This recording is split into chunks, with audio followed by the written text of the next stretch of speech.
Hi guys, so dito na naman po ako ngayon sa daan. Galing po ako ng school, tapos pauwi na ako sa bahay.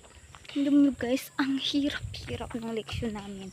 Tapos ang dami pang project. Grabe naman tong mga guro eh. Ang daming project guys. Tingnan mo yung mga mukha ko, na-stress na. Ang daming project. Tapos yung leksyon namin kanina, hindi ko naiintindihan. Maliban lang dun sa PE kasi all about chess game yun. Tapos alam niyo naman na mahilig ako sa chess. So yun, perfect. Totoo ha, perfect. Totoo, perfect. Pero hindi naman sa ibang subject zero ako, pero nakakuha din naman ako, pero hindi ko talaga naiintindihan. So malapit na tayo sa bahay guys. So hanggang dito na lang po. Bye. Please like, subscribe, and share.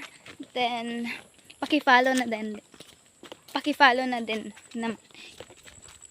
Please support me guys. Bye.